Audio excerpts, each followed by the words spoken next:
So now, if you have the requirements and you had the charter, do you think the scope is almost complete? See, I want to give you the concept of scope and tell you that scope is probably equal to the charter plus the requirements. Imagine you were inviting, let's say you are a family and you're inviting another family over for, let's say, lunch or dinner. And let's say inviting three families over for lunch and dinner, or maybe brunch, who knows. And these families, husband, wife, with, each with a few kids, you invited them over. And so if I want to create a charter for the invitation, I would say it's a brunch for us and three other families and with their children. That's the charter. How much of a budget? We can put a budget. The date, because the brunch will happen on a specific day. That's clear. We can put these items, right? Now we start to, let's say I call the guys and I ask them, if they have any specific requirements regarding the food. And my wife calls the ladies and asks them, do you have any requirements pertaining to the food?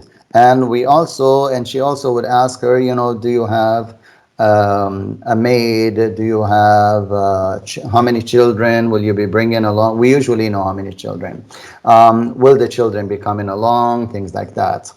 And let's say when we started to ask, now this is similar to you collecting requirements, right? For the meals.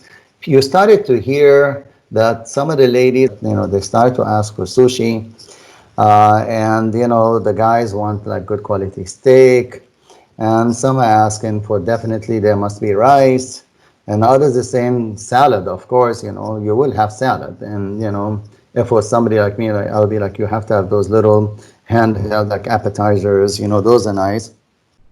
And and then you start, you're hearing all these things, and you start to feel that, what kind of a table is going to hold all of these varieties. They want salad, they want soup, they want appetizers, they want steak, they want sushi. Maybe better to cancel and send them to a buffet somewhere. And then the other problem, parking. Oh, we will be able to park there, right? You'll be like, I don't know if all of you can park. What will the kids do?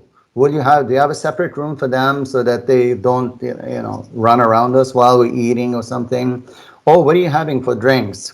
Oh, we definitely need to have coffee, tea. If you have chamomile, really nice. Ginger, if you can have ginger. And then soft drinks, juices, water. And you'll be like, my God, what did I get into? I thought I was just going to make something one meal and everybody will eat. Oh, we forgot someone hamburgers. My kids only eat hamburgers, so and they love the hamburgers you make. So all of a sudden you're feeling stressed because there's all these requests.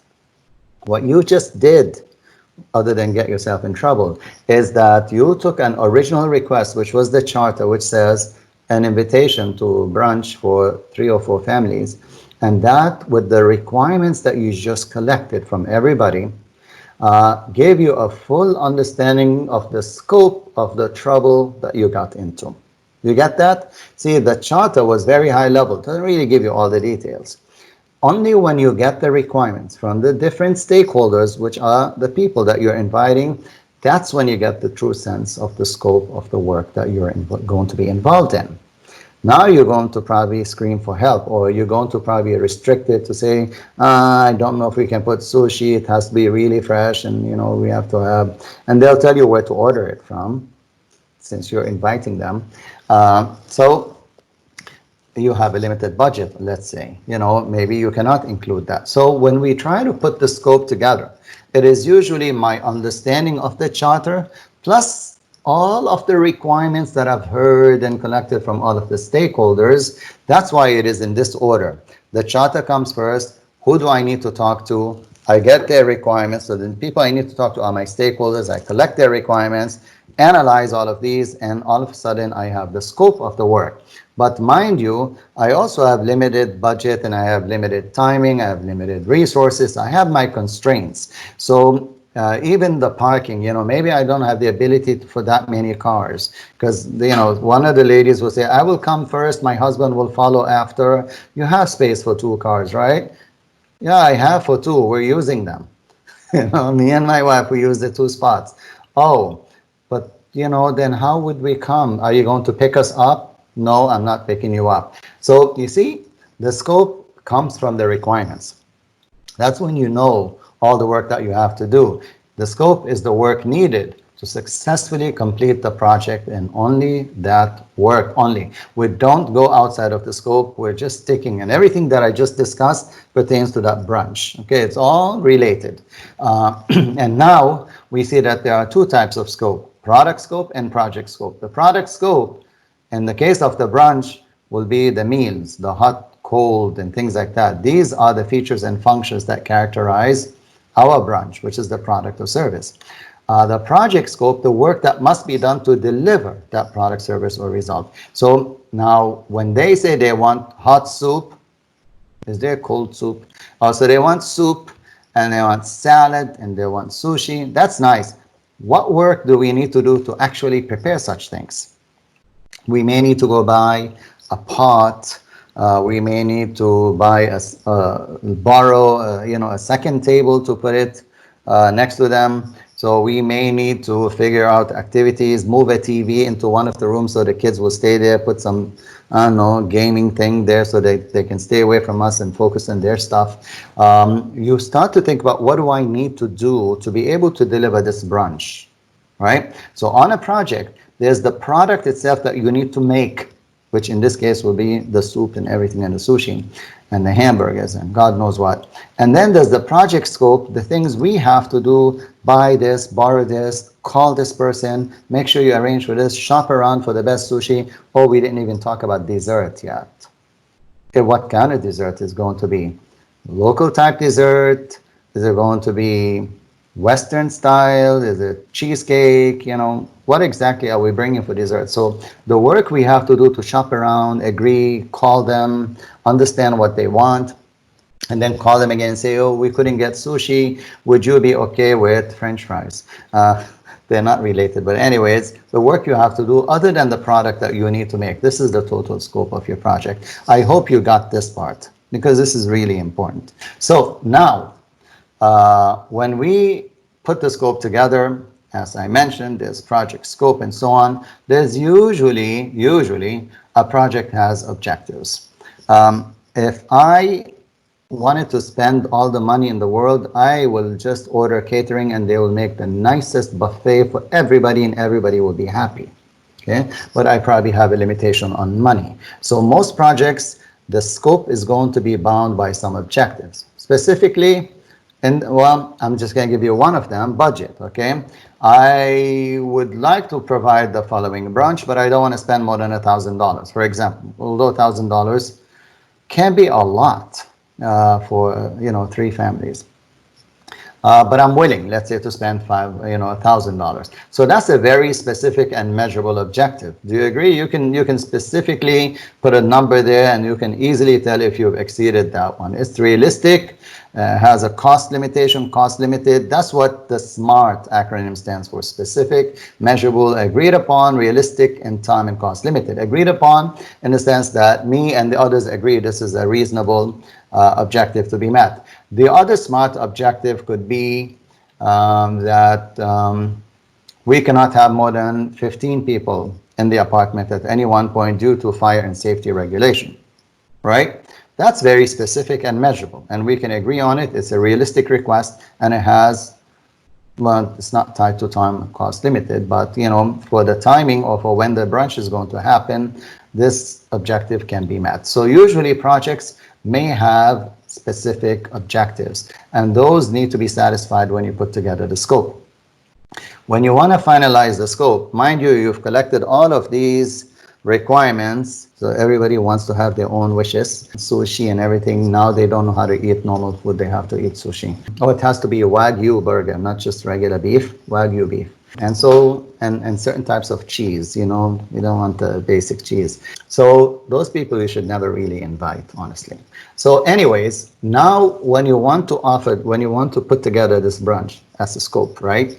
When you want to decide what exactly is going to go into this, so you can let them know, you know, please don't expect sushi or this, I'm sorry, there's going to be just soft drinks, you know, no juices because they go bad, whatever.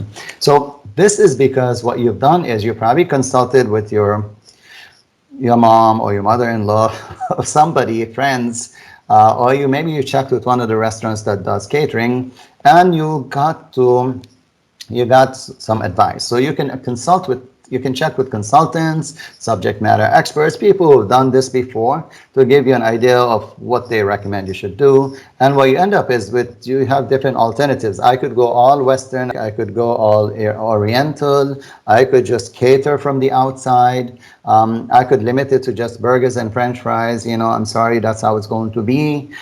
These are the alternatives that you will see as options against the requirements that you collected. So once you count the requirements, you consider what options do I have to satisfy the majority of these requirements. And then you have to make a decision based on the criteria that matter to you. Timing, you may not have enough time to do everything. Time is important to you as a criteria. Money is important. The resources, you may not have the ability to do everything. So you evaluate different options based on how much time, how much cost, what effort it requires, and the space or boundaries or limitations that I have. And you will find that one of the alternatives fits it better, and you go with that one specific option, right? You could analyze the product, which is the whole buffet, and break it down, or the lunch that you do in the brunch, analyze it for appetizers, you know, like, you know, salads and soups and, you know, small handheld things. And then you can analyze the main courses, then you analyze the beverages, then you can analyze the activities that you have to provide for children. And who knows, maybe adults, they need activities. And then you can also consider the logistics, like where will they park, you know, so on, which bathroom you're going to make available to them. That's product analysis, breaking it down so you can understand all aspects of it. But no matter what you do, you're always going to be faced with options. You have to decide which option works best for you, and then you finalize the scope statement. The scope statement is a statement of the work that you'll be doing. It describes the scope of the work. It gradually expands on the charter that we have. It tries to incorporate as many of the requirements as possible. I'll leave this for a while. It will include the things, I mean, we will state what things will not be included, like the exclusions. So we will not have sushi. It will not include, for example, juices. We will not have private space for the children. So we're not providing these things. Parking is not included. So you will expand on what it is that this lunch will be, or brunch. What will be the deliverables? In the case of a project or a move, the deliverables are very clear. All products must be in place. Products will be, all desks will be set up in new location, new location. We had some of them in the charter. We will expand on it, that we will have all the desks and partitions set up and functional. We'll have all network. The network will be, we are responsible for the setup of the network in the new location. We will have sufficient electrical outlets for all of the workstations. We will have a pantry room. We will have, you know, 2 conference rooms. These are the things we are going to deliver at the end of the project. So you put them as the deliverable. State what you will not be delivering because you have limitations for time, resources, or money or something. And what assumptions are you making? Maybe you're assuming that the walls are already painted, so the scope does not include painting the wall. You're assuming that there are doors there, so you don't need to buy doors. You're assuming there are cabinets, so you don't need to include that here. You're assuming there's carpeting already in the new place, so you're not doing that. And constraints will be limitations, either the time frame or the money allowed for you to deliver that scope of work. I just want to let you know, even though the material is big, I'm focusing a lot on the key things like the charter, the stakeholders, the requirement. Anyone who's managed a project, you know these are the important things: requirements, the scope, the WBS, the schedule, and so on. These are the super important parts of project management. There's some others which will be nice things to read, it'll be in the material. My focus is that you'll be able to actually handle a project. You know, there is a certain sequence that we follow when we manage projects. And it starts like this. You are assigned the project, get the details from sponsor, key stakeholders, and also review any documentation related to the project, business cases, MOUs, contracts, new standards, anything that relates to the project. Prepare a project charter, which represents the high-level need of the organization, because now you have to get a lot more details like requirements. Review with the sponsor and steering committee and get approval. If there's a steering committee, get approval on it. Oops. And that means the initiation is all done. Well, in a way, it's not, because this part of it, relevant stakeholders, is also an initiation activity, so I'm just going to mark that in green. And then planning starts. After you identify the stakeholders, you have to go around, collect requirements, and collecting requirements actually starts the planning process. Now, some people would think the charter over here, the charter was the plan. It is not a plan. And identifying stakeholders is not considered planning either. It's initiating. Although there's a part of it, which is planning, which is come up with an engagement plan. But PMI, just puts it as an initiating activity. But once you know who you need to get involved, once you know what the project is about, and you have the go-ahead to start with the project, then that's when the project has been initiated. Then you start the planning, you start with collecting requirements, defining scope. This is where we are. We haven't gone very far, but it finishes fast. I've actually covered WBS before I did the requirements, but that's the scope part. So once you finish requirements, the scope, and the WBS, then you can get the scope approved. Basically, you can go to your management and say, these are the things that we're going to do. And you'll see my notes on the right. Requirements are all specifics and this includes quality, communication requirements, and stakeholder needs. So everything that anybody needs, it doesn't mean they will go into the final solution. Once we analyze these requirements and figure out what should go into the scope, that's when we have the full scope. And if you recall, one of the techniques is figure out if there's alternatives and make a decision on which of these alternatives would be the best option for you.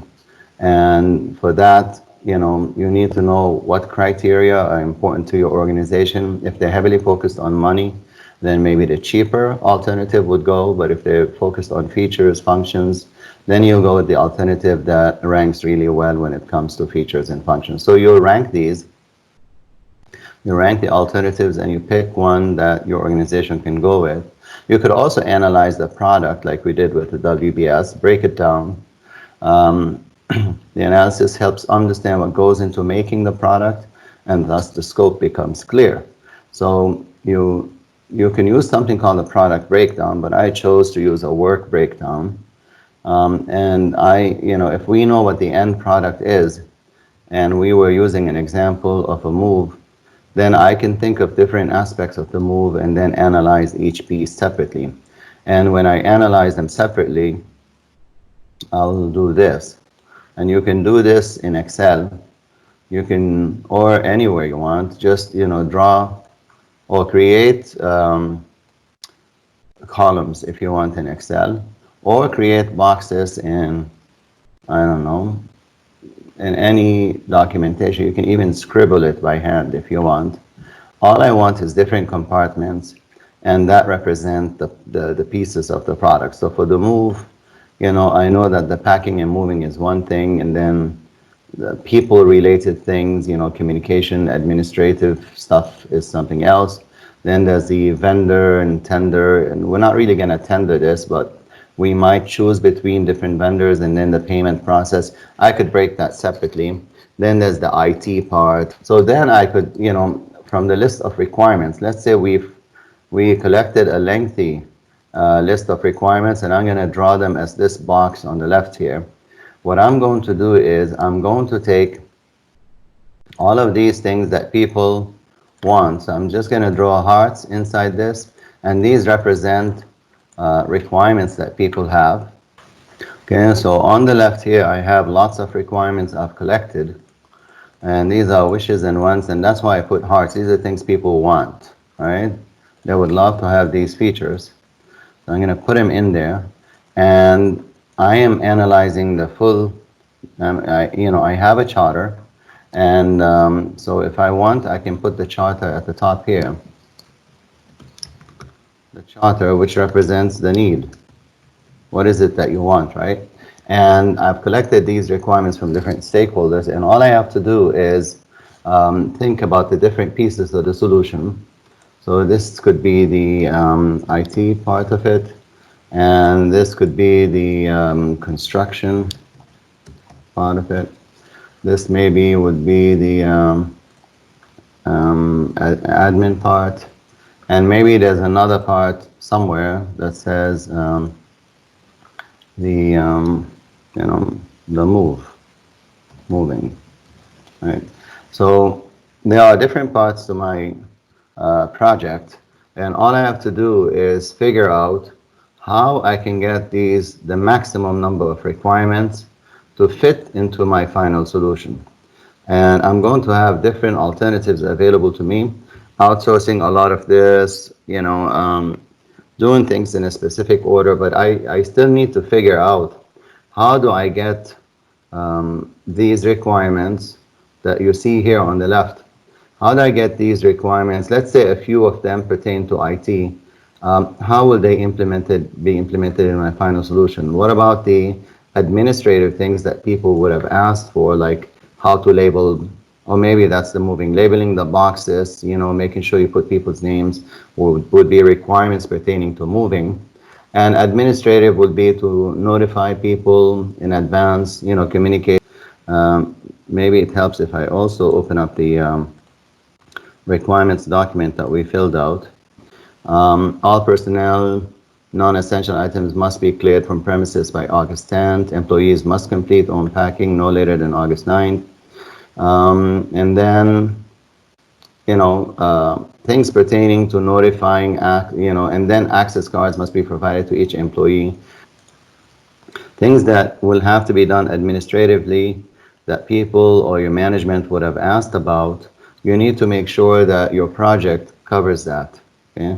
Your project has to cover that. Let me remove this. And so we will take these requirements and we will put them in the specific areas. So these requirements maybe pertain to construction, where people would say that, maybe under construction there's design and there's actual physical construction.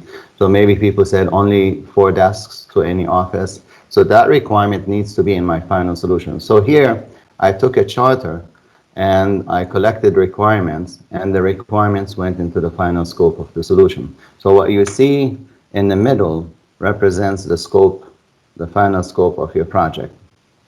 All right, and that's the scope that you need to verify with your management that they're okay with that.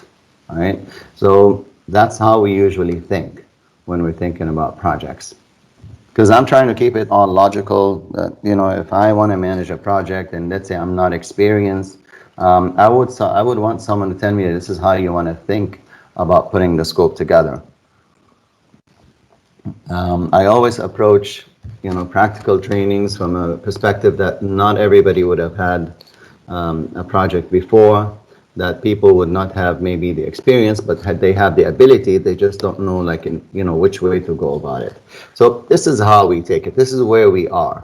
I use the WBS to break it down. These boxes actually represent my WBS, and the requirements that I'm able to fit are going to be part of my scope.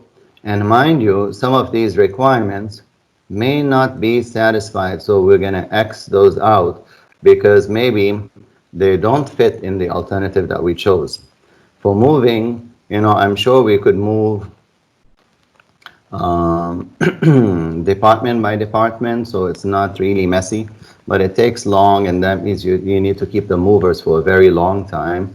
But if you move department by department, it allows you to test it, to test the connections, to fix problems before the executive management moves over, right? So I can do it in stages, and this could be one of my alternatives that I want to consider. All right, I'm going to delete everything on my screen. All right, so we will consider different alternatives, and then we will finalize the scope. Is it really essential to have a scope statement? I'm not really sure. PMI believes that you should have a scope statement. I think in some instances you could actually bypass the scope statement. And the reason you can bypass it is you have your requirements and then you're going to develop a schedule. All your management really wants the requirements to be satisfied. But what if the requirements include things that you will not fit into the final scope because of some constraints, whether it's time, people, money, something like that? Then you need to make it clear, and that's why we create a scope statement. So it's like a new version of the charter, but it's a lot more refined and cleaned up. Here we put the scope description. It should be more expanded than what you saw in the charter. And along with that, it is important to mention what you will not include. Now, a lot of people would tell me that isn't whatever we don't put into the scope already excluded? Yeah, that means it's not going to be delivered. Yeah, everything we don't write in here is excluded. It's like contracts. If it's not in the contract, then it is excluded, right? But sometimes you have a feeling that they are expecting it, right? If you have a feeling that they're expecting something, then you need to be very clear that, don't expect it. Maybe people are thinking that you will sort out their stuff at their desk.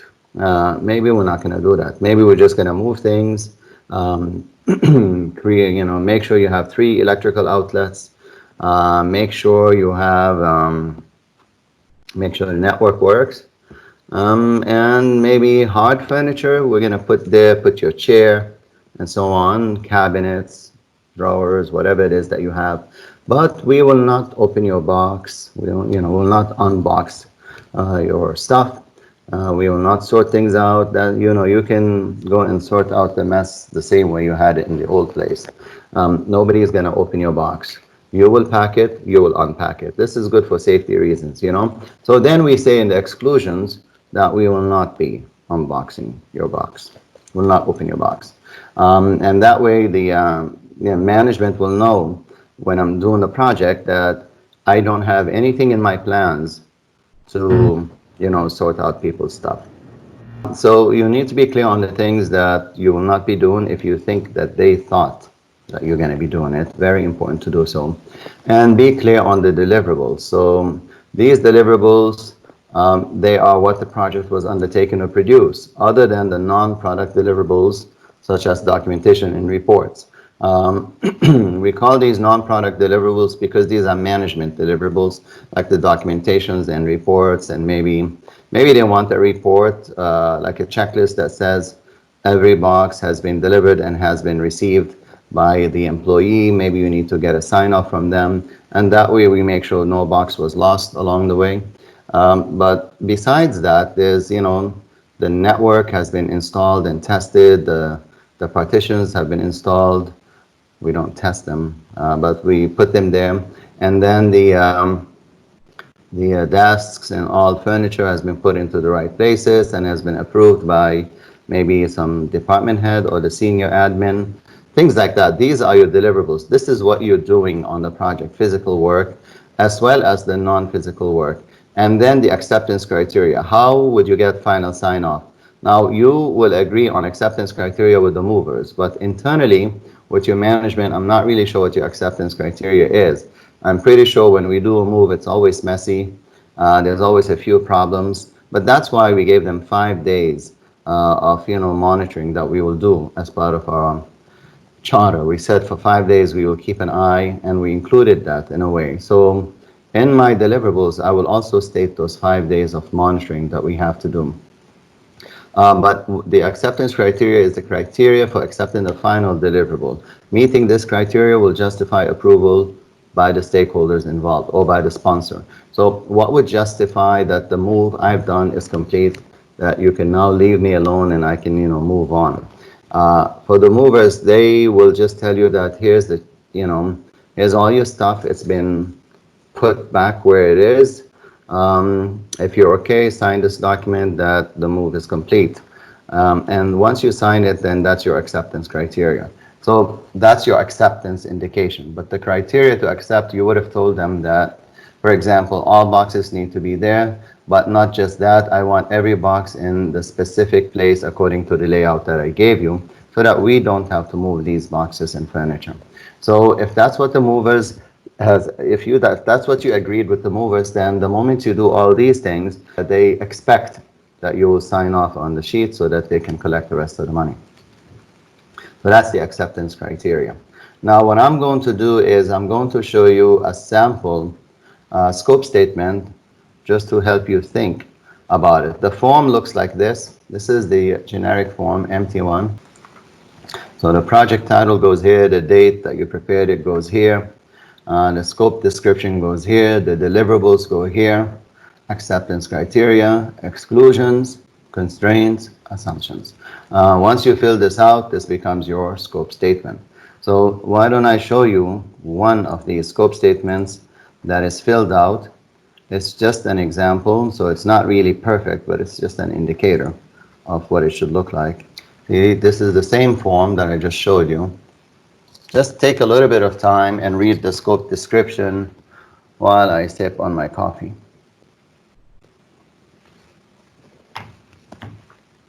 Okay, maybe I'll read this with you. So the scope description should tell you what the project is about. It's more expanded than the charter. In this case, this is an upgrade of a personnel management system. That's an IT system. Upgrading of existing personnel management system to enhance the functionalities and capabilities to meet growing information needs with respect to employee data and status, as well as to provide SMS notification capabilities. Project includes collection of pertinent employee data, entry of data into the upgraded system, and configuration and setup of SMS notification capabilities. So this is a personnel management system similar to an ERP, but this one keeps track of all of your employees, and you will be able to have all of their data in it, and it also allows you to send SMS notifications. So something maybe an organization would want for, for announcing things to the organization, or to talk to specific groups of the organization separately. So this is called a personnel management system. So that's a scope description. See how it's written? It's just normal language explaining what it is that you want. In the charter, it would have just said upgrading of existing personnel management system. You could have even written a little bit of this, but we don't really write that much on a charter, but you could if you wanted to. But the deliverables here will not be that expanded in the charter. I know in the charter, I suggested you should put bulletized scope, but don't go into the actual plan. Just write high level what you're responsible for. See, if I'm responsible for packing and then unpacking people's boxes, then I should put that in the charter. But since I'm not, I don't want to be responsible, and I'm saying I'm not, then I don't put it in the charter. So it's important in the charter that we prepared to be clear on what the organization can expect. This is the charter we filled out. We said we will pack all personal belongings in boxes and seal. See, if I said this in the charter, then I think management is going to expect it, right? So maybe this one,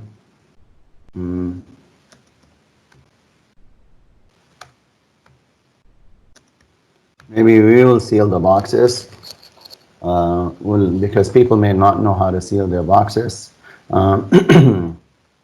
So you see, what you write really makes a difference because people will expect it. Project scope. Because I go through the trouble of writing project scope, it's going to give more information, and that information is going to be used in preparing my project deliverables. So here in the project deliverables, this one, going back again to the personnel management system, we have several pieces: system design and upgrade, which includes several things. There's a data part, and then the administrative and operation part, and then there's a training and documentation part. You see, these 4 pieces would be similar to 4 pieces of a WBS in a way. It's the breakdown of all of the work that you're going to do. And over here, you see that I would have expanded on every piece if I have more information. Mind you, by the time I prepare this, I've already collected a lot of requirements. And I'm telling management that these are the things we're going to satisfy or deliver in this project. Although I've collected many requirements, and although people spend time giving me those requirements, there's no guarantee that I'm going to deliver these requirements. That's why I need to create a final scope statement and show it to my management and say, these are the things you can expect. All right, so system design and upgrade includes 5 new features or functions, and I can detail them: real-time access to employee data, SMS notification, and even so, you might need even more sub-bullets under this to explain, like visa status, assignment, location. You may need more details to be explained, like what they can expect for features. Scope statement can be used for contracts if you can get a contractor to sign it, and if you add all of the legal stuff into it. So it should be very, very clear on what they can expect. SMS notification capability, 3 new custom reports. You would need to give details of these reports. Employee profile page with ability to update limited information. So maybe you need to expand this and specify what they'll be able to update. That becomes a real scope statement. This one was quickly done. Just to give an idea, upgraded design of the portal homepage. Maybe at this point we could also include a screenshot of maybe a photoshopped image of the new one, because we haven't made it yet. Support of 3 languages, and here we put 3. System is scalable via additional hard drives to store additional data. Maybe we need more details on how scalable it's going to be. Data part, collect consolidated employee data for about 1,000 employees in 3 different cities. Data entry into upgraded system. So we're explaining what they can expect us to have done by the time this project is complete.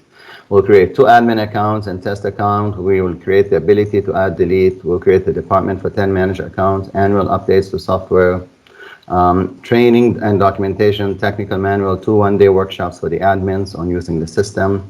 Acceptance criteria.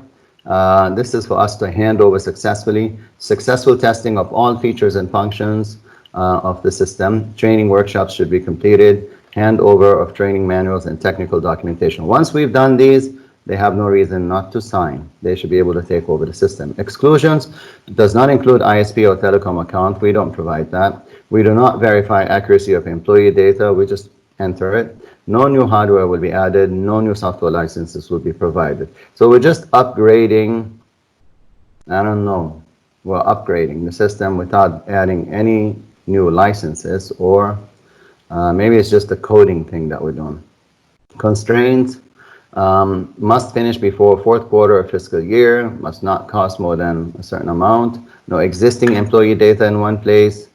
What is this? These are limitations that we have. We have a limited time frame, limited budget. The data is not sitting in one place, so we are going to have a bit of a hard time with this. Can only use existing system that we have. That means no upgrade. You cannot buy any new hardware. No local IT vendors that we know of. That means we have to bring them from someplace else. System must be supportable by our admins after the upgrade. That's why we're training them. But we cannot use outsourced people. So it's our admins only that will be able to use this.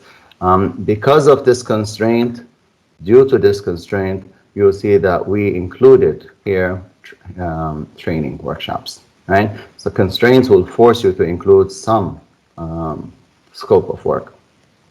Assumptions we're making: we will get support from department heads in obtaining employee data.